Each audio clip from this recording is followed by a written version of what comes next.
대한민국 중심 채널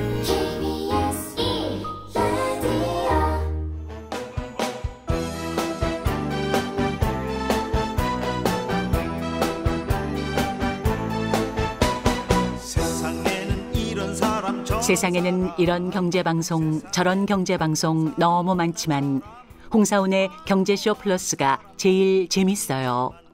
잘생기고 똑똑하고 정의롭기까지 한 홍사훈의 경제쇼 플러스. 경선은 힘들어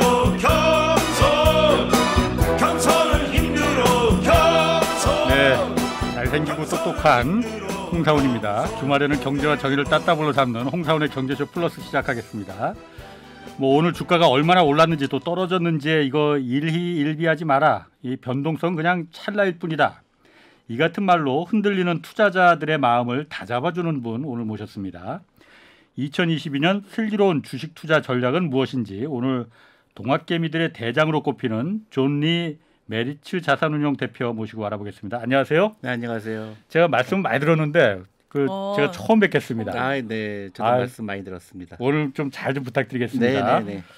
그리고 경제쇼 플러스에서 저보다 더 잘생기고 똑똑한 우리 맞습니다. 경제쇼의 좌충우돌 오윤혜 씨도 나오셨습니다. 안녕하세요. 네, 안녕하세요. 오윤혜입니다. 새해에도 어김없이 왔습니다.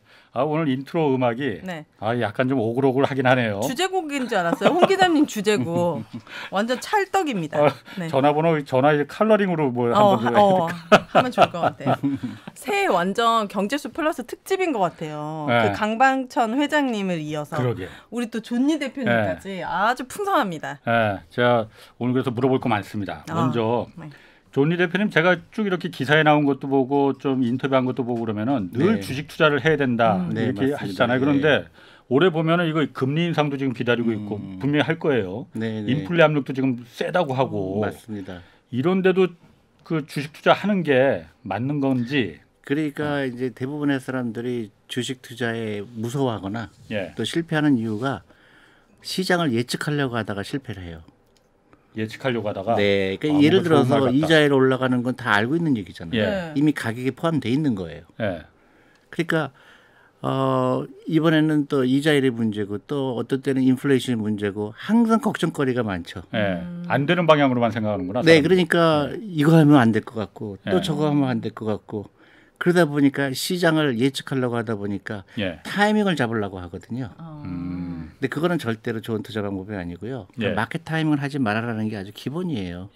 그러니까 눈이 오나 비가 오나 꾸준하게 투자하는 게 좋아요. 그러니까 여유 자금으로. 월급의 10%라든가 20%라든가. 그러니까 좋을 때도 투자하고 나쁠 때 투자하고. 그래서 그게 아주 장기적으로 투자해야 되는 거죠. 그러면 결국에 어디에 투자하느냐가 제일 중요하겠네요. 맞아요. 그러니까 시간에 투자하는 거예요. 시간. 그러니까 장기 투자죠. 그러니까 어떤 기업에 투자하건 어떤 펀드에 투자하건 5년, 10년 기다리더니 나중에 그게 엄청난 나의 부를 갖다 주는 거거든요. 대부분의 사람들은 단기간에 그걸 사고 파는 거를 투자라고 착각을 하죠. 그러다 보니까 힘들죠. 그리고 자꾸 작은 뉴스에 막 민감하게 반응하게 되고 그러다 보면 실패하게 되죠. 그러니까 가장 똑똑한 사람들은 여유 자금으로 돈 생길 때마다 소비하는 걸 줄여서 투자하는 사람들이 정말 영리한 투자가죠. 대략 몇 년 이상을 장기 투자로 보세요? 5년에서 10년이 가장 짧은 기간이죠. 가장 짧은 기간이라고요? 그렇죠. 왜냐하면 시간에 투자하는 거기 때문에 그래서 가장 유리한 사람들은 어렸을 때부터 부모님이 주식 투자를 가르쳐 주는 거죠. 아니 그런데 물론 주식을 그런 말도 있어요. 주식 사면은 그거 주식 사면서 수면제도 같이 사라. 뭐 그런 얘기 있어요. 그러니까 계속 그 일희일비하지 말고 그렇죠, 계속 맞아요. 묻어둬라. 그렇죠. 아까 5년, 10년 이렇게. 네, 맞아요. 근데 한국 주식 시장은 이게 일단 변동성이 크고 또 자본 시장의 한국 시장은 좀 후진적인 면이 있어서 주식 투자, 장기 투자가 결코 유리하지 않다라는 그거는 말들도 많이 한단 단기 말이에요. 투자하는 사람들의 얘기죠. 만약에 한국 주식에 그동안 20년, 30년 투자했다 그러면 돈 엄청 벌었죠. 그런데 단적으로 봤을 때 지금 요즘 그 항상 말 많이 나오는 물적 분할 뭐 이런 거에서 회사가 자회사 상장해서 쪼개기 하면은 이제 그런 장기 거는 투자했다가 그런 거는 이제 그냥 항상 있어 왔어요. 한국 주식이 그냥 단점이죠. 그게 이제 주주들을 보호하는 장치가 부족했던 건 사실이에요.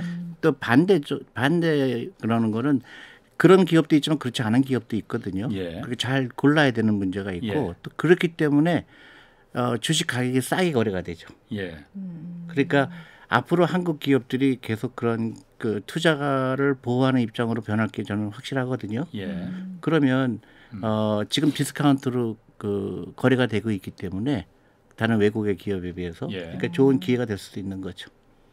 근데 한국 기업은 이렇게 그 좀 사고가 많잖아요. 예를 들어서 뭐 대한항공이라든지 아니면 이렇게 변수들이 자꾸 생기잖아요. 기업임에도 불구하고 어떤 작은 리스크로 막 20% 30%씩 빠지고 이래서 그 기업을 고르는 게 얼마 전에도 너무 무슨 힘들어요. 그 하나 큰 사고가 있었어요. 그 기업 직원이 자금 담당이 네네, 머리에 그런 일도 횡령해 있죠. 갖고. 네, 맞습니다. 그러니까요. 근데 그거는 이제 어느 시장이나 있어요. 미국도 있었죠. 물론이죠. 네. 근데 그거를 그런 걸 무서워하는 거는 좋은 방법이 아니고 그렇지 않은 기업을 찾으려고 하는 노력이 필요하고요. 예.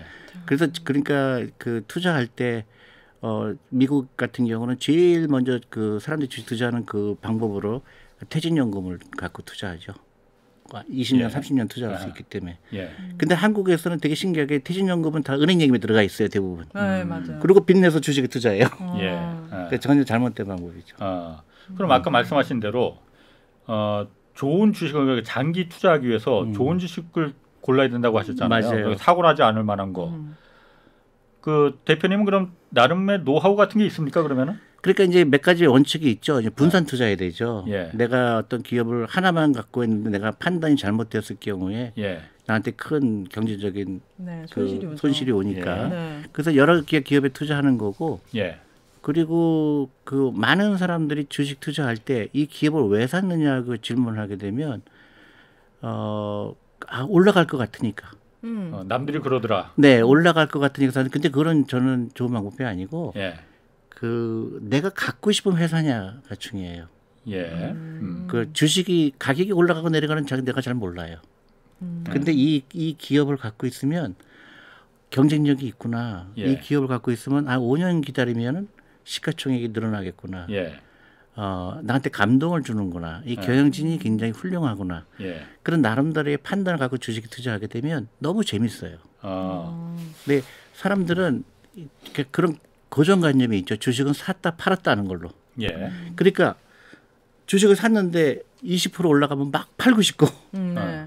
또 20% 손해 보면 손절매하고 싶고 하고 네. 그건 투자가 아니죠. 근데 그걸 사람들이 투자라고 착각을 해요. 예. 가격을 맞추는 게 투자가 아니고 예. 내가 기업에 내 귀한 돈을 가지고 이 기업의 그 주식을 소유한다는 의미로 사게 되면 예. 굉장히 달라지죠. 주식 투자에 대한 생각이요. 그 생각이요. 예를 들면 너무너무 좋은 주식이었는데 너무너무 갖고 싶은 회사였는데 어떤 사고로 인해서 예. 주식 가격이 폭락하면은 그때 막 흥분이 되기 시작해요. 진정한 투자가들은. 예. 시장에 잘못 판단할 가능성이 크거든요. 그 기업에 대해서. 예. 근데 내가 그 기업을 알고 있는 사람이라 그러면 투자가 너무 재밌죠. 그리고 오랫동안 기다리면 결국은 가격은 올라가게 돼 있거든요. 예. 그게 이제 복리의 마법이고 그게 당연한데 이제 우리는 너무나 단기적인 투자를 익숙해져 있어요. 예. 그래서 손해 볼 수밖에 없죠. 조금 전에 하신 말씀 중에 네. 이 기업이 나한테 감동을 줄 수 있느냐 없느냐 그게 제가 딱 가슴에 딱 와박히거든요. 그래요? 예. 아 그래요? 그런 기업이 있었나요? 감동.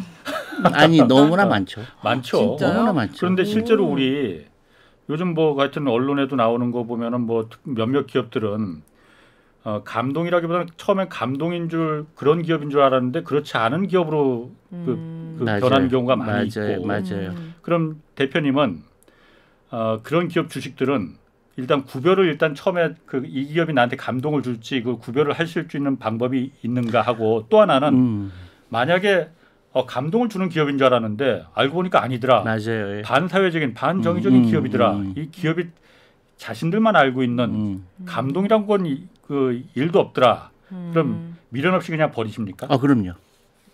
그런 1분도 갖고 싶지 않죠. 그 감동의 기준은 감동이라는 게 여러 거예요? 가지 많아요. 그러니까 이 회사는 이익을 날 수밖에 없구나 하는 게 감동이죠. 예를 들어서 이 회사가 독점적 지위를 갖고 있다든가 예. 네. 아니면 그 회사가 갖고 있는 특허가 너무 좋은 특허여서 예. 그래서 이 기업은 그 쉽게 경쟁자가 나타나기 힘들겠구나. 예. 그런 것도 있고 어떤 경우는 이 회사가 그동안 20년 동안 해온 과거를 보니까 꾸준하게 이익이 늘어나고 있어요. 예. 그러니까 앞으로도 20년 동안 일어날 수가 있겠구나 하는 그 가능성이 보이는 거죠. 또 어떤 기업은 돈을 꾸준하게 벌고 특별한 그런 건 아닌데 계속 캐시가 들어오는 기업이고 꾸준하게 배당을 주는 기업이다. 그러면 나름대로 이 기업에 감동을 주는 거죠. 그러니까 여러 가지 방법으로 기업은 돈을 벌려고 하잖아요. 네. 예. 그럼 내가 벌려고 하지 말고 기업이 버는 거에 투자하는 거죠. 근데 사람들이 자기가 벌려고 그러죠. 샀다 팔았다 하고 막 뉴스에 사고 막 뉴스에 팔고 뭐 손절매하고 또 복잡하게 생각을 하는 거예요. 그러니까 대표님이 말씀하시는 그 감동이라는 거는 일반적인 그 사회적인 그 의미의 감동이라기보다는 그것도 그 자본시장에서의 그 감동. 그것도 굉장히 중요하죠. 요새는 ESG라고 그래서 예. 그런 기업이 또 잘 되는 거를 이제 알게 됐죠. 그래서 사회적으로 다음 세상을 좀 더 좋은 세상으로 만들려고 하는 그런 기업이 결국은 잘 되더라. 예. 어떤 여성 이슈에 대해 여성 인력을 제대로 평가하는 기업이다. 그러면 그런 기업들이 결국 잘 되거든요. 그래요. 예. 그러니까 ESG라는 게 다 포함된 거거든요. 이 기업이 갖고 있는 철학이 어떤 건가. 그러면 너무 재밌죠. 예. 그래서 그걸 어렸을 때부터 이런 걸 접하는 게 중요하죠. 제가 아는 기업은 굉장히 독점적이고 돈을 잘 벌거든요. 근데 노동자 인권이나 이런 데에 대해서 굉장히 인색하고 안 좋은 기사가 많이 나는 거예요. 이럴 때는 어떤 선택을 하는 게 좋은가요? 이 투자자, 그러니까 이 주주의 입장으로서. 근데 그게 이제 어떤 기사에 나는 거와 실제로 그런 거와 한두 번 케이스가 생긴 건지 아니면 그게 아주 그 경영진의 어떤 그런 마인드가 그런 건지 그것도 확인해 봐야 되고요. 제일 중요한 거는 투자하기 전에 기업의 영업 보고서 같은 걸 반드시 읽어봐야 돼요. 영업 보고서. 네, 그거 다 금감원의 자료가 다 공시에 보면 나와 있죠. 네, 근데 대부분 그거 안 읽어요. 되게 차트를 보죠. 어렵고 어렵지 않아요. 근데 그냥 미리 어렵다고 생각하는 거예요. 귀찮고. 근데 되게 재밌죠. 그래요? 그러면요, 너무 재밌죠. 한글이죠? 한글이죠. 네. 근데 이제 네. 그게 접하다 보면 이제 용어가 조금 좀 어려워 보이지만 사실 별거 아니거든요. 그럼 이익이 줄어들고 있구나, 이익이 늘어나고 있구나. 그러면 이 회사의 경쟁자는 어딘가? 뭐 이 회사는 저기 전 세계 마켓시어가 어떻게 되나? 궁금한 게 한두 번이 아니죠. 그러면 이 기업 갖고 있으면 내가 좋겠다. 이제 그런 게 감동을 주는 거죠. 그 이제 그런 거를 하나하나 배워가는 게 중요한데 우리는 너무나 그 잘못된 그러니까 그 올해 주식시장이 어떻게 될 것 같아요. 내가 어떻게 알아요? 그렇지. 근데 그건 사실 의미 없는 건데 너무나 많은 사람들이 그런 데 관심을 가지죠. 나 20% 벌었어요. 막 자랑하고. 20% 손해 보면 막 괴로워하고. 좌절하고. 네, 그거는 도박하는 거죠. 투자가 아니고. 투자가 아니고 도박이라고. 네. 아까 말씀하신 어렸을 때부터 그러니까 지금 그 주식 그 투자에 대한 교육을 필요하다고 하셨잖아요. 너무 중요하죠. 최근에 쓴 책도 이제 존니와 함께 떠나는 부자여행. 네. 여기서도 그 얘기가 있어요. 사교육을 끊고 애들한테 투자 교육을 시켜야 된다. 맞습니다. 저도 사실 그 점엔 100% 동의합니다. 사실 우리나라에서 주식에 뭐 한다 하면은 요즘은 좀 많이 바뀌었지만은 좀 제가 한 10년, 20년 전만 해도 주식 그거 다 그 도박이나 마찬가지야. 네, 공인된 합법화된 도박자이지 그게 무슨 이런 식이 강했거든요. 근데 사실 어쨌든 산업자본에 내가 거기에 참여한다. 굉장히 중요한 얘기죠. 매우 중요하고 우리 산업을 사회를 발전시키는데도 굉장히 너무 중요하죠. 시드머니가 되는 거잖아요. 자녀들한테는 그러면은 어떻게 교육을 시킵니까? 자녀들한테 특별한 교육을 한 게 아니고요. 그냥 우리가 하는 대화에 참여시키는 거예요. 대화예요? 네. 돈 얘기하고 내가 어떤 주식 투자했더니 돈 많이 벌었다. 그러면 그 아이는 그 나이에 나이 나름대로 판단을 하거든요. 내가 주식에 투자하는 걸 당연시 여기게 되고 그다음에 세계가 어떻게 들어가는지를 알게 되죠. 기업을 통하면 이 회사는 글로벌한 그런 경쟁을 어떻게 이기고 있는지. 그러니까 예를 들어서 삼성전자다. 그러면 애플하고 어떤 관계가 있는지, 애플은 어떻게 하고 있는지, 삼성은 어떻게 하고 있는지. 그러면 세계가 열려요. 그다음에 우리가 페이스북은 어떻게 생겼는지, 뭐 아마존은 어떤지. 그런 막 아이들이 흥분하기 시작하죠. 그럼 대표님 그 자제분이 뭐 지금이야 다 컸겠지만 어렸을 때 그 얘기하면은 재밌어 하던가요? 재밌어 할 수도 있고 또 한 얘기 또 하냐 그럴 수도 있고. 근데 어쨌든 그런 대화를 하는 게 자연스럽죠. 저는 저희 아들이 4살인데 지금부터 그 존님 대표님 말씀을 듣고 사실 돈에 대한 개념을 좀 주려고 아들아 이 장난감을 사기 위해서는 돈이 필요하고 이 돈을 벌려면 엄마 아빠가 일을 해야 되고 이런 거를 이제 계속 얘기를 했어요. 이 돈이라는 개념을. 근데 요즘엔 다 카드를 쓰잖아요. 네. 그러니까 돈의 액수에 대한 개념이 없는 거예요. 절대로 카드를 주면 안 돼요. 아 그래요? 네. 그래서 정말 이 아이한테는 로봇 사는 거랑 자동차 사는 게 가격이 다르다는 거에 대한 인지도 없고 그리고 내가 신발장 정리하면 500원씩 받아서 1,000원이 만들어서 이렇게 해야지 이게 좀 돈의 액수에 대한 개념이 생기는데 요즘에는 다 계산을 다 카드로 그렇죠. 하고 그걸 보니까 그래서 이제 좋은 방법을 가르쳐드리면 아이가 이제 어떤 장난감을 사고 싶어 하잖아요. 네. 그러면 네 돈으로 사라고 일단 얘기를 해요. 네 돈으로. 그렇죠. 네. 근데 너한테 돈을 버는 방법을 가르쳐 줄게. 예를 들어서 청소를 하게 되면 얼마를 주고 그러면 그 아이가 내가 만약에 사고 싶은 게 5만 원이다. 그럼 5만 원을 모을 거예요.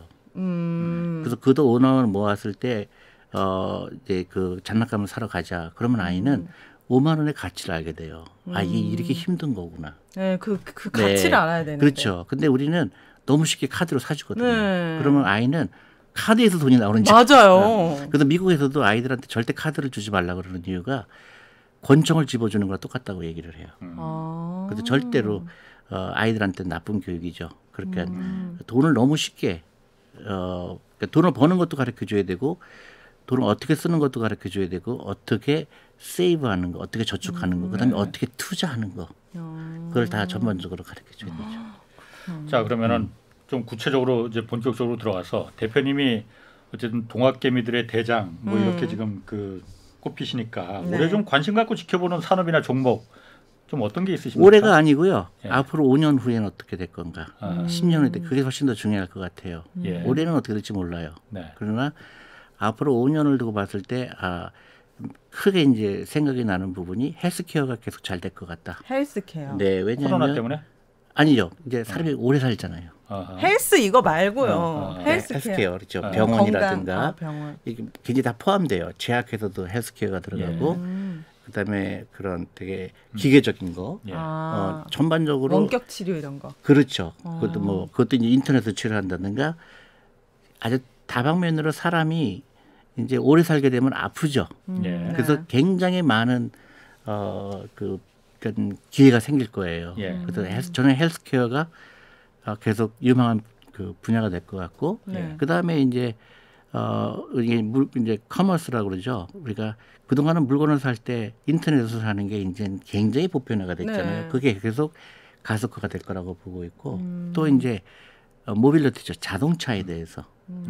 전기 자동차, 그다음에 자율주동 이게 또 엄청난 큰 트렌드가 될 것 같고, 이제 뭐 메타버스라든가 그것도 하나의 큰 팀이 될 것 같고, 이제 거기에 계속 우리가 거기에 관련된 기업들을 고르려고 노력을 하고요. 그런 기업들이 잘 될 거다. 근데 올해는 너무 짧죠. 올해 어떤 일이 일어나는 건 사실 의미도 없고 또 어차피 해봐야 틀려요. 그죠? 그러니까 그런 데 관심 갖는 것보다는 좀 더 5년, 10년 후에 어떤 일이 일어날까 그 관심을 가지면 거기에서 어떤 기업이 살아남을까, 어떤 기업이 그 좀 어려워질까. 이제 한 기업이 좋아진다는 얘기는 다른 기업은 어려울 수가 있거든요. 옛날에 막 그 백화점 같은 경우는 계속 어려울 수가 있거든요. 앞으로 시간이 가면서 인터넷으로 물건을 살 테니까요. 그다음에 이제 부동산에 관해서도 그 이제 옛날에는 부동산이 무조건 올랐지만 지금 앞으로는 안 될 것 같아요. 예를 들어서 어떤 부동산도 예를 들어서 뭐 물류센터라든가 데이터 센터라든가 병원이라든가 이런 데는 계속 잘 될 거예요. 근데 옛날처럼 그 물건을 파는 그런 상가 같은 경우는 어려울 수 있죠. 이제 그런 게 제가 생각할 때 한 5년, 10년 안에 이런 일들이 일어날 것 같다는 생각을 하니까 거기에 맞는 기업들이 거기서 돈을 버는 기업들이 어딜까 이렇게 생각해 보면은 재밌죠. 이렇게 생각하면 쉬운데 쉽죠. 왜 돈을 못 버는지. 아니에요. 이렇게 끈기가 없어서 그래요. 그다음에 두려움. 만약에 손해 보면 어떻게 될까 두려움. 이제 그런 게 이제 그런 위험을 지는 거를 즐겨야 돼요. 너무 재밌죠. 지난번에 그 경제쇼 플러스였었나 경제쇼였었나 사경인 회계사가 나와서 그 얘기한 게 좀 제가 인상이 깊더라고요. 대부분의 사람들이 주식을 이제 어떤 주식을 사면서 이 주식을 사서 내가 얼마를 좀 이득을 볼 수 있을까 그걸 먼저 생각하는데 그렇게 하지 말고 이 주식을 내가 계속 들고 있을 때 얼마까지 내가 버틸 수 있느냐. 내려갈 때 이걸 먼저 생각을 해야 된다.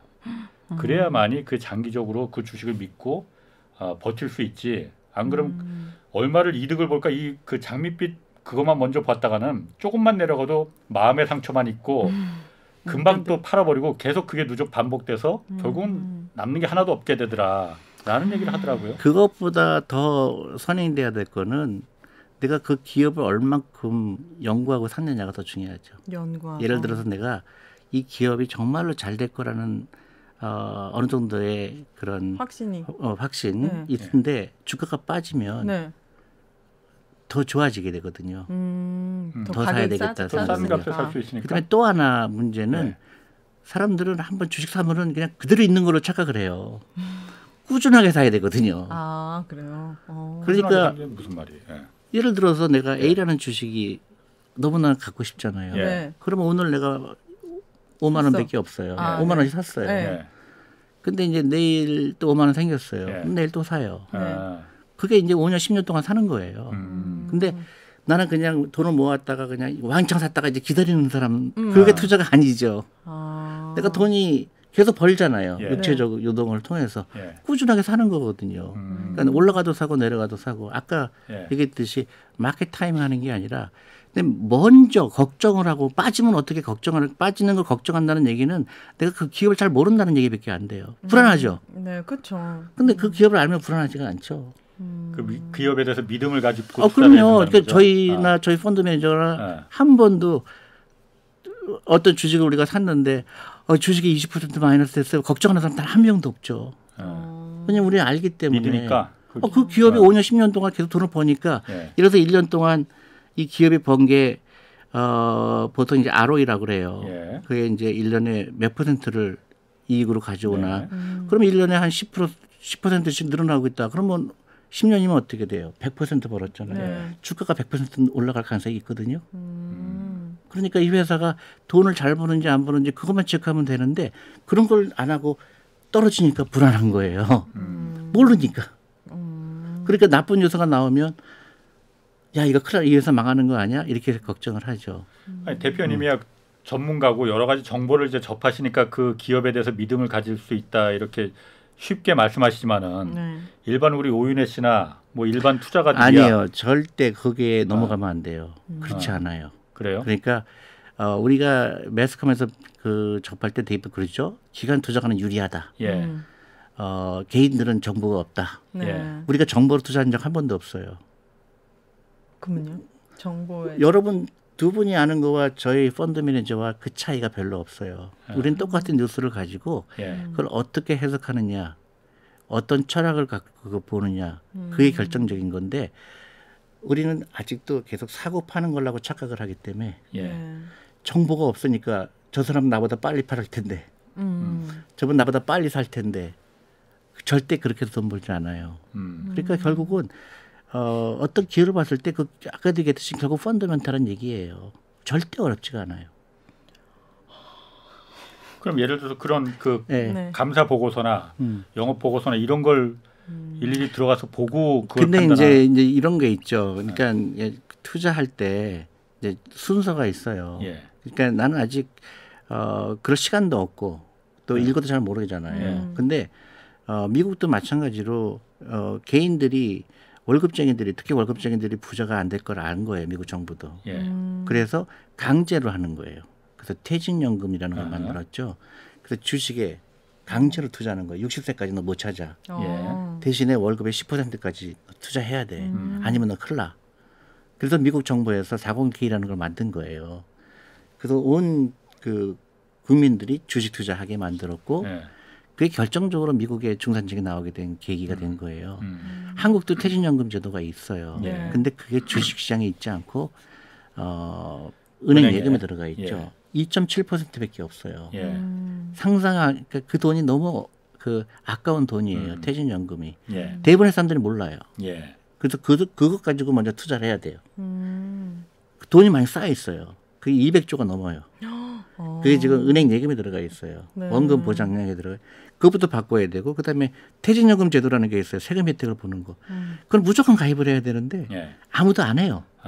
대신 주식 투자만 하려고 그래요. 빚내 갖고. 순서가 완전히 바뀐 거죠. 그러니까 어떤 주식 골라야 돼요. 너무나 그런 질문을 많이 받아요. 그냥 펀드부터 하세요. 진짜 많이 받았나 봐요. 얼굴이 네. 엄청 피곤해. 아니 저는 이제 지쳤어요. 어느 주식 사면 돼요. 근데 그걸 하기 전에 좋은 제도를 이용하라는 거예요. 퇴직연금 제도, 자기 퇴직연금이 어떻게 투자돼 있는지. 그러면 연금저축이라는 좋은 제도가 있는데 그걸 왜 안 할까? 이거는 세금 혜택이 있는데. 그다음에 그거는 이제 좋은 게 강제성이에요. 연금저축펀드도 55세까지 못 찾게 하는 거예요. 그러니까 그거는 정부 혜택을 주는 대신에 노후 준비를 도와주겠다는 건데 그걸 안 하는 거예요. 정부 빨리 부자가 되고 싶어서 맞아요, 종목 가르쳐 주세요. 그리고 막 맞아요. 20% 벌면 막 빨리 팔고 도망가고 싶고 20% 손해 보면 막 손절매라고 그러고 TV나 이런 데 보면 전부 뭐 저기 뭐 타겟 가격이 어떻게 되고 그래프가 어떻게 되고 그건 전혀 투자하고는 관계가 없는 거예요. 뭔가 조니 대표님이 그 개미들을 많이 만나셨을 거 아니에요. 지난 2년 동안. 많이 좀 실망도 많이 하셨죠. 아니 저는 이제 악플도 많아요. 저 양반 맨날 똑같은 얘기만 해요. 저 종목 한 2개만 찍어 주시지. 근데 제가 그거는 거짓말이에요. 나는 그거 찍을 자신이 없어요. 그리고 그걸 알 수도 없고 다만 이런 주식을 사서 오랫동안 갖고 있으면 큰 돈 벌 수 있겠다라는 그런 어떻게 볼까요? 그 확률이 높은 거죠. 그러니까 우리 아이들한테 가르쳐주고 아이들은 절대적으로 유리하거든요. 그렇죠. 빨리 시작하니까. 예, 10년, 20년, 30년 되면 그 돈이 걷잡을 수 없이 커져요. 그러니까 우리 사교육비 쓰는 거 아이들한테 한 달에 100만 원 쓰는 거를 아이들을 위해서 펀드에 가입해 준다 그러면 그 아이가 30살 됐을 때는 몇 억을 갖고 있을 거예요. 그러면 됐잖아요. 그럼 그 아이가 말씀하신 것 중에 그 계속 꾸준히 투자해야 된다. 내가 이 기업에 내가 투자하려고 마음 먹었다면은 그 기업을 믿고 계속 돈 생길 때마다 그렇죠. 지금 사실 대부분의 사람들이 돈을 일단 모아서 한 방에 기회를 봐서 저게 낮아질 때 떨어질 때 그게 이제 마켓 산다. 그게 마켓 타이밍이라는 거예요. 타이밍을 맞추려고 하지 말고 좋은 기업을 찾아서 꾸준하게 모아라 주식 수를. 그러니까 내가 얼마 벌었던가 중요한 게 아니라 난 몇 주 갖고 있어. 이게 답이죠. 나는 꾸준히 모았더니 A라는 회사를 나 지금 100주 갖고 있어. 조회서 500주 갖고 있어. 이렇게 얘기되는데 사람들은 몇 프로? 나 20% 벌었어. 맞아요. 1억 벌었어. 5천만 원 벌었어. 그거는 오래 가지 못하죠. 그 ETF는 어떻습니까? 지금 그 뭐 아까 뭐 펀드 뭐 어렸을 때부터 펀드에 가입시켜서 그 돈을 사교육비를 100만 원씩 차라리 뭐 펀드에 가입하면 몇십 년 뒤에 몇 억이 된다고 했지만은 요즘 사람들이 잘 불안하고 잘 위험하니까 ETF 굉장히 거기 많이 들어간단 말이에요. 뭐 ETF도 하나의 펀드 그렇죠. 중에 하나죠. 예, 상장지수 펀드죠. 네네. 그러니까 뭐 ETF를 하건 ETF라는 건 보통 이제 그 패시브 전략이라고 그래요. 그러니까 어떤 특별한 어떤 주식을 고르는 것보다는 그 비슷한 회사를 군을 2차 전지면 2차 전지. 네네 그렇죠. 근데 그 장단점이 있어요. 예. 이제 저희는 이제 액티브를 주로 하죠. 그래서 이제 ETF의 단점이라 그러면 이제 거기서도 이제 액티브라는 게 있긴 새로 나온 게 있는데요. 이제 거기까지 갈 필요는 없고 ETF라는 건 보통 뭐냐면 좋은 주식이건 싫은 주식이건 그 글을 다 사는 거예요. 그 바스켓에. 네, 그래서 그냥 바스켓만 사면 되지. 근데 액티브라는 거는 그 중에 사고 싶지 않은 회사는 뺀다는 거라고 생각하시면 돼요. 그러니까 나는 내가 갖고 싶은 회사만 주식 갖고 있지. 그냥 갖기 싫은데도 억지로 그 바스켓에 넣는 거는 나는. 근데 그건 스타일의 차이예요. 그러면은 궁금합니다. 그 사기 싫은 주식을 그 바스켓에 패시브 펀드로 왜 담는 거예요? 그러니까 별거 아니더라. 펀드 매니저.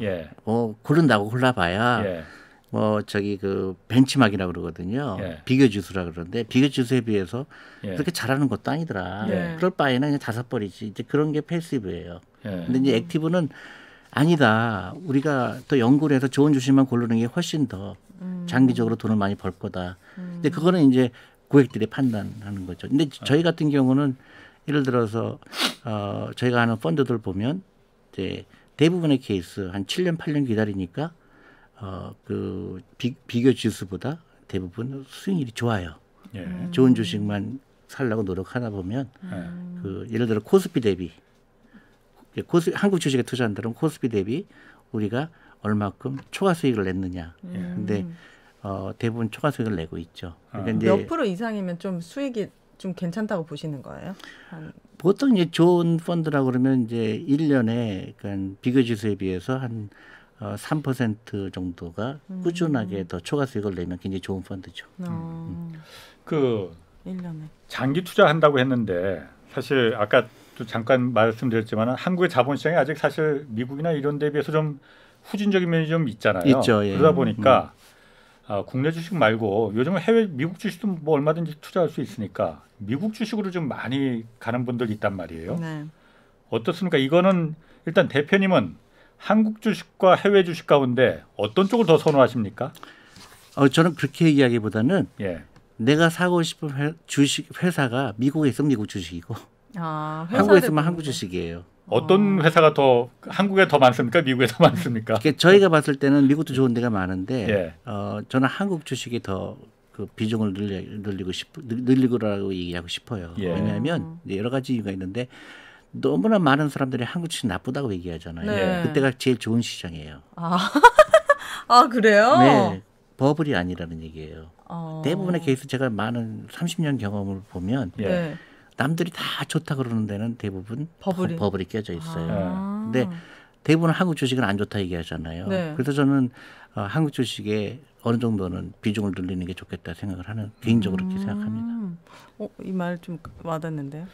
지금 그러면 한국 주식이 지금 코스피 3,000도 됐는데 네.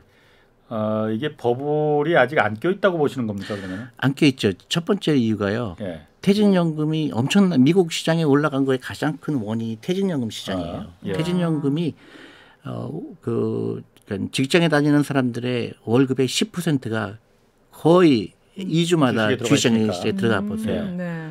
그러니까 거기에 이제 엄청난 큰 강이 바다가 형성됐잖아요. 네. 한국은 퇴직연금이 200조가 넘는 돈이 네. 잠자고 있어요. 네, 네. 그리고 아직도 한국에서 주식 투자한다 그러면 좀 안 좋게 얘기하잖아요. 이제 그런 거는 이제 에코리 컬처라고 그래요. 그러니까 문화적으로 주식을 멀리하는 문화가 형성돼 있잖아요. 네. 근데 요새 보세요. 대통령 출마하시는 분들이 전부 주식 얘기하죠. 네. 놀라운 변화예요. 네. 존립 대표님 덕분에 아니, 이게 있어요, 놀라운 정말. 변이에요. 어느 대통령 후보가 주식 얘기했어요. 맞아요. 주식 방송 가서 또 그렇죠. TV에서도 안 주식에 나오는데. 대해서 지금 다 눈을 뜨고 있거든요. 다 지금 뭐라 그러죠? 기업 지배구조 좋게 하겠다. 나쁜 짓 하는 사람 감옥에 넣겠다. 네. 이런 얘기 하잖아요. 네. 굉장히 좋은 사인이에요. 그래서 기업을 더 투명하게. 그렇죠. 그래서 이제 사람들이 주식시장을 바라보는 눈이 옛날 같이 그냥 단타로 하는 게 아니고 내 퇴직연금이 주식에 들어가야 되고 지금 많은 부분이 일어나고 있어요. 퇴직연금이 어떻게 되고 있는지 또 연금저축 이거 해야 되는 거구나. 그다음에 젊은 사람들이 주식을 투자한다고 그러고 이게 굉장히 고무적이니까 한국 주식이 저는 앞으로 더 발전 가능성이 네, 가능성이 있죠. 하긴 저희 남편 퇴직금만 해도 지금 은행에 있거든요. 굉장히 잘못된 거죠. 굉장히 잘못된 거죠. 네, 저희 회사 찾아오세요. 네. 근데 정말 말씀하신 대로 그렇게 기업이 점점 투명하게 좋아지면은 주주들 입장에서는 당연히 투자할 때 훨씬 신뢰도가 높으니까 좋을 것 같아요. 그렇고 이게 그 빈부의 격차를 굉장히 줄일 수가 있어요. 주식이. 네. 왜냐하면 우리가 기업의 이익을 공유하는 거잖아요. 네. 그리고 모든 국민이 기업의 이익을 공유한다고 생각해 보세요. 그러면 빈부 격차가 줄어들죠. 지금은 노동자와 자본가로 딱 나눠져 있어요. 맞아요. 그러니까 노동자는 부자가 안 돼요. 노동만 일하니까. 네. 내가 주식을 소유하게 되면 내가 노동자인가 동시에 자본가의 모자를 쓴 거예요. 그러니까 미국에서 많은 그 근로자들한테 주식을 나눠주기 시작했거든요. 그 결과 그 어떤 노조의 그런 그 갈등도 많이 없어지게 되고 내가 낮에는 회사를 위해서 일하지만 또 밤에는 내가 주식을 소유하고 있으니까 회사가 잘 되면 나도 또 부자가 되는 내 그런 돈이 일하고 있고. 그렇죠. 그러니까 이 주식이라는 거는 어떤 국가의 큰 어젠다가 돼야 돼요. 그래서 우리 아이들도 그리고 창업하게 하고 내가 좋은 아이디어 가지고 회사를 설립해서 그게 상장하고 또 부자가 많이 나오고 그래서 중국은 대학생들의 거의 반이 창업하겠다 그러거든요. 그래요? 한국은 대부분 공무원 하겠다 그러죠. 네. 그렇죠. 이제 그게 이제 그 자본주의를 교육을 잘 안 한 거죠. 지금부터 좀 한국이 좀 그런 면에서 바뀌어야 돼요. 네, 저는 궁금한 게 NFT나 비트코인 투자에 대해서 어떻게 저는 개인적으로 안 해요. 안 하세요? 네. 근데 왜냐면 메타버스도 좀 이제 가능성이 있다고 말씀하셨기 메타버스는 어떤 우리가 인터넷이 나와서 세상을 바꿨듯이 때문에 이제 그 중에 하나가 될까 이제 그런 희망을 갖는 거고 이런 코인이나 이런 건 내가 잘 몰라요. 잘 모르겠네요. 네, 잘 모르는 걸 투자하기는 그렇고 근데 근본적으로 그 스스로 돈을 벌려고 하는 거에 투자하는 게 제일 좋죠. 내가 기업의 주식을 산다는 거는 네. 그 기업이 계속 돈을 버는 거를 내가 투자한 거잖아요. 네. 어느 기업도 돈 잃어버리려고 하진 않죠. 네. 그러니까 장기적으로 기업에 투자한다는 얘기는 그 기업이 잘 됐을 경우에 나도 부자가 된다는 거니까 그 스스로 일하는 거죠. 그러니까 예를 들어 내가 금에 투자한다. 그 금은 일하는 돈이 아니죠. 예, 방향성이죠. 네. 근데 이 금에 투자하는 이유는 해지 목적이라든가 내가 돈이 엄청나게 많아서 1,000억이 있는데 주식에 투자했는데 손해 보면 안 되잖아요. 1,000억을 지키고 싶잖아요. 그런 경우 이제 인플레이션이 생겼을 때 금에 어느 정도 투자하면은 인플레이션을 해지할 수가 있는 거니까. 근데 내가 내 돈을 일하게 하고 싶은데 금에 투자하는 건 아니죠. 그 아까 그 가상화폐 비트코인이나 이런 부분을 이제 투자 안 하는 이유는 잘 몰라서 그렇게 안 하신다고 하시죠. 그건 정말 제가 봐도 맞는 것 같아요. 그런데 그러면은 그 지금 계신 그 자산운용사에서 메리츠에서도 이런 가상화폐나 가상자산 같은 경우는 일절 안 하죠. 안 합니까? 일단 그 가상자산이라는 게 어쨌든 외국의 자산운용사들도 자산의 일부로 완전히 다 들어가진 않았지만 한 발 정도는 지금 들여놓은 상태잖아요. 들어왔다고 인정을 한 거 아닌가요? 그렇죠. 근데 전체 자산으로 보면 아주 작은 부분이에요. 이제 기관 투자가 입장에서 보면 이제 몇 개 회사가 이제 그걸 인정하기 시작한 건데 전체 자산을 보면 지극히 작은 부분이에요. 근데 신문에 이렇게 나니까 이것도 굉장한 거구나 생각하지만 개인적으로 이제 옆에 돈 번 사람이 많으니까 이제 솔깃하죠. 근데 내가 알지 못하는 거를 투자하는 거는 굉장히 위험하죠. 특히 이제 빚을 내서 투자한다든가 그런 경우는 굉장히 위험하죠. 그러면 그 대표님은 그 비트코인이나 이런 가상자산에 대해서 그 전망이 없어서 안 알아보신 겁니까? 아니면 그거는 관심이 없어서 그냥 안 알아보신 겁니까? 아니요. 그게 아직도 저는 그 가상화폐가 어떻게 될 거에 대해서 저는 확신이 없고요. 또 하나는 가격이 변하는 건데 가격을 변하는 거를 맞추는 건 좀 불가능하다고 보거든요. 예를 들어서 가치를 상정해야 되잖아요. 내가 주식은 이런 A라는 회사의 주식은 내가 1년에 이 회사가 얼마를 벌고 그러니까 내가 이 회사 시가총액이 예를 들어서 뭐 10조다. 그러면 괜찮네 가격이. 근데 코인은 어느 가격이 맞는지 모르죠. 1,000만 원이 맞는지 1억이 맞는지 500만 원이 맞는지 알 방법이 없어요. 가치를 모르니까. 네, 가치를 측정이 불가능하죠. 그러니까 내가 가치가 500만 원이 맞는지 1억이 맞는지 아니면 10억이 맞는지 모르는 거를 내가 투자하기는 내가 굉장히 잠을 못 자겠죠. 내가 알지를 못하니까. 잠을 못 자고 있으니까. 근데 내가 그래서 이 기업의 가치가 상대적으로 굉장히 싸다. 그러면 주식 가격이 올라가고 내려가는 거에 전혀 관심을 안 가져도 되거든요. 결국은 올라갈 거니까 이 기업이 계속 스트롱하다 그러면 이 회사가 돈을 잘 벌고 있다 그러면 주식 시장 때문에 가격이 변하는 건 내가 방법이 없어요. 시장이 안 좋으니까 전체적이니까. 근데 그거는 내가 알 수가 없는데 이 기업의 펀더멘털은 알거든요. 그러니까 이제 사람들이 실패하는 이유가 위험과 변동성의 차이를 몰라서 그래요. 위험한 거랑 변동성. 예, 변동성은 가격이 변화해요. 그건 알 수가 없어요. 내일 주식이 어떻게 될지 모르죠. 근데 한 달 후는 당연히 더 모르겠죠. 1년도 당연히 모르겠죠. 그걸 예측하는 건 의미가 없고 대신에 내가 갖고 있는 회사가 돈을 잘 벌고 있다 그러면 문제 안 되잖아요.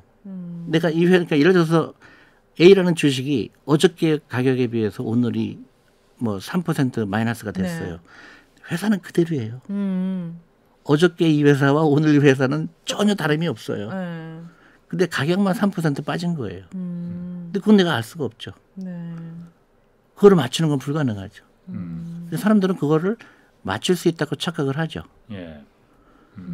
그래서 다들 이제 기업에서 뭐 적정 주가 같은 거 리포트 많이 내잖아요. 증권회사나 이런 데서 그런 거 이제 사실 많이 참고하긴 그렇죠. 하거든요. 근데 제일 좋은 방법은 그건 참고예요. 참고한다. 그래서 그것 때문에 내가 뭐 팔거나 그것 때문에 사는 거는 좋은 방법이어서 항상 투자가 돼 있어라. 투자가. 네, 그러니까 그런 거 많이 나오죠. 시장이 언제 올 것 같으니까 일단 현금 비중을 늘려라. 네. 또 근데 그런 건 굉장히 좋은 방법이 아니에요. 항상 투자가 돼 있어요. 스테이 인베스트라고 그래요. 스테이해라. 계속. 그럼요. 스테이해라. 그리고 항상 나쁜 뉴스가 많을 거다. 걱정하지 말아라. 자본시장 올라가게 돼 있다. 이런 믿음이 필요하죠. 뭐 그렇다 하더라도 그 증권사들에서 어쨌든 리서치 올해 이제 연초에 많이 냈잖아요. 올해 어쨌든 특징으로는 변동성이 굉장히 클 거다. 그리고 변수들도 많이 있고. 그래서 개인 투자자들 같은 경우에는 대응이가 쉽지 않다. 그리고 저희 경제 대응하지 말아라. 대응하지 말아라. 대응하려고 하지 마라. 어차피 대응이 안 된다. 대응하지 말아라. 그냥 기업이 대응한다. 내가 투자한 기업이 대응하는 거지. 내가 왜 대응을 해요? 그 사람들이 돈을 버는 사람들인데. 그러면 존니 대표님의 그 이론대로 언제 그러면은 주식을 다 팔 수 있는 거예요?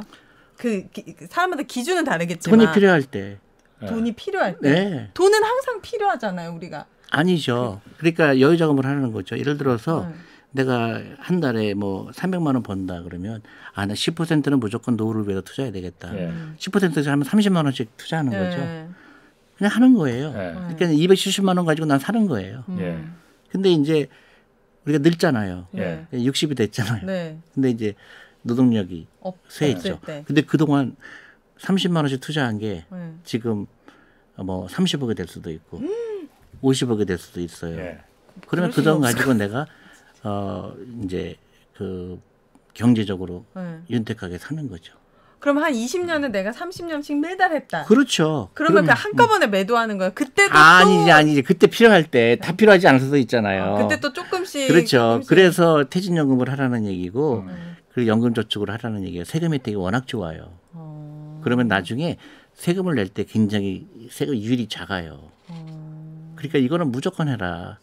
그러니까 연금저축펀드라는 거 무조건 해라. 그리고 퇴직연금 하고 그것만 해도 노후 준비 굉장히 도움이 돼요. 그러니까 미국의 많은 사람들이 노후 준비하게 결정적이 된 게 그 퇴직연금 제도예요. 그래서 강제성. 그거는 적정 나이가 되면은 알아서 이제 매달 얼마씩 나한테 현금으로 주는 거예요? 아니요, 자기가 알아서 하는 거예요.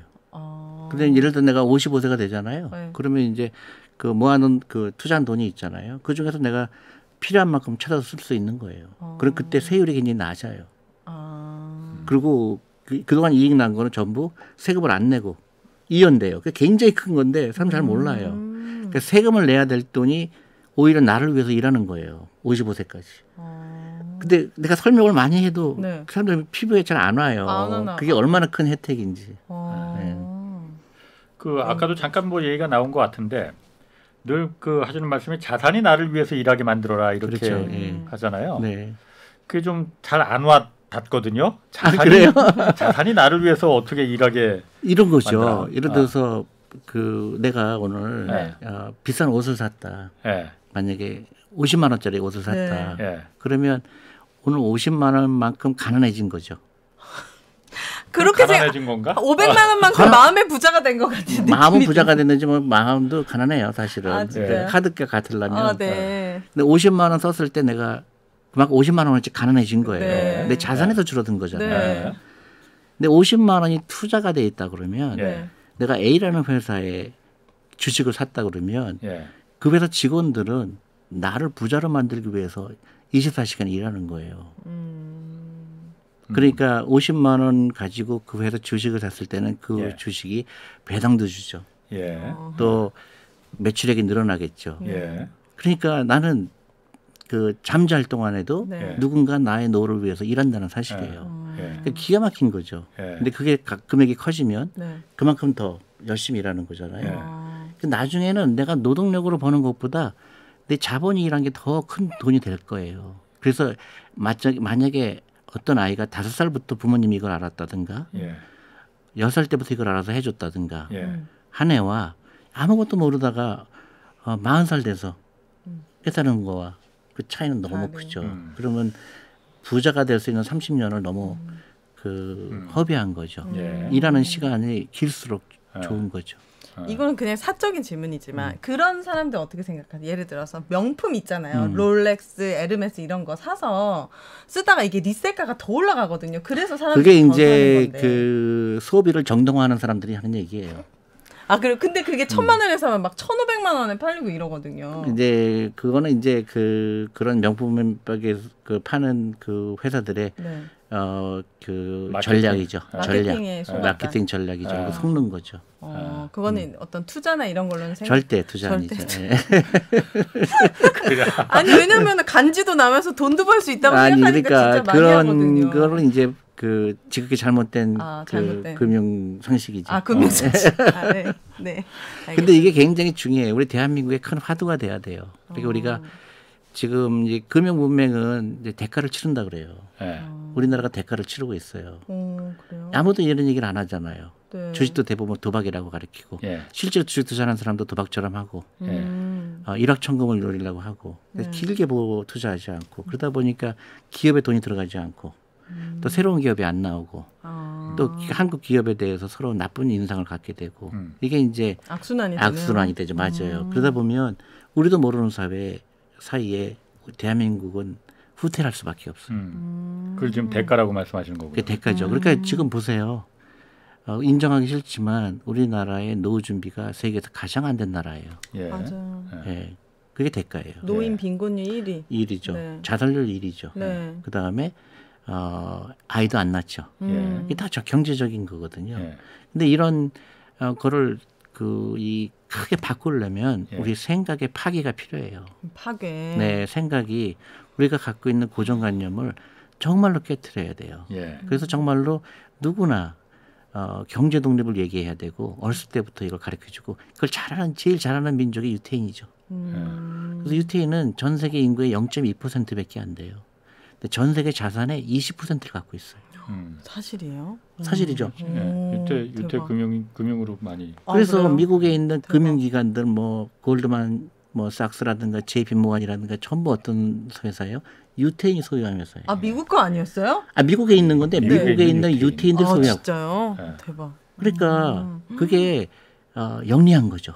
돈을 일하게 하는 거를 가장 잘 이해하는 민족이죠. 근데 이제 특히 동양에 가면서 특히 한국하고 일본을 가면서 돈을 멀리하라고 가르치죠. 돈 하지 말라고. 네, 그러가면 그다음에 그지만 돈을 제일 좋아하죠. 맞아요. 근데 사촌이 땅 사면 재배하고. 안 좋아하는 척을 해야 되는 교육을 받았고. 네. 그다음에 막상 돈을 어떻게 일해야 되는지 모르겠고. 그러다 보니까 잘못된 데 이제 빠져들게 되죠. 코인이라든가 또 막 빨리 부자 되고 싶으니까. 그다음에 결정적으로 나쁜 거는 내가 돈이 없는 거를 다른 사람한테 자꾸 핑계를 대고 싶어져요. 나는 왜 열심히 일하는데 돈이 없을까? 나는 왜 불평등할까? 그게 아니라 미리 준비를 안 한 거예요. 가장 큰 거는. 근데 우리는 이 사회 통념 잘못된 거 그거를 이제 저는 이제 여러 가지 교육 때문에 온 거라고 보는데요. 지금부터는 우리 아이들을 해방시켜야 돼요. 사교육 학원에서 빼서 즐겁게 하고 그다음에 투자를 가르쳐주고 부자로 되라고 가르쳐줘야 되고 공부 잘하는 건 이제 의미가 없어요. 맞아, 의미 없다. 이런 금융 과목이 하나 있었으면 좋겠어요. 파이낸스 뭐 이런 그리고 거. 이제 저희가 이제 우리 회사에서 제가 한 3년 전부터 청소년들한테 주식을 가르치고 있거든요. 벌써 졸업해갖고 굉장히 우리 회사에서 인턴도 시작했고 고등학교 졸업하고 이게 조금 이제 씨앗이 되는 거죠. 그래서 어렸을 때부터 더 이상 남을 이기려고 하는 거 비교하고 국영수 시험 점수가 이 세상에 최고로 중요한 걸로 착각하고 있고 그런 것보다는 적당히 공부하고 적당히 운동하고 놀고 자유시간을 갖고 대신에 투자는 반드시 가르쳐주고 그리고 용돈 함부로 쓰지 말고 그다음에 그런 선한 부자가 되는 거를 저는 캠페인을 해야 된다고 봐요.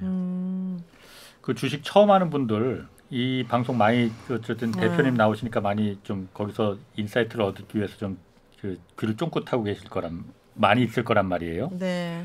주린이가 절대 해서는 안 될 투자는 뭐가 있을까요? 좀 조언을 해주시면. 빚 내서 투자하는 거예요. 빚 내서 빚 내서 투자하는 빚을 거. 진짜 많이 말씀하시네. 빚을 내서 투자하는 거. 그 다음에 라이프 스타일을 바꿔야 돼요. 또 커피 마시면 안 돼요.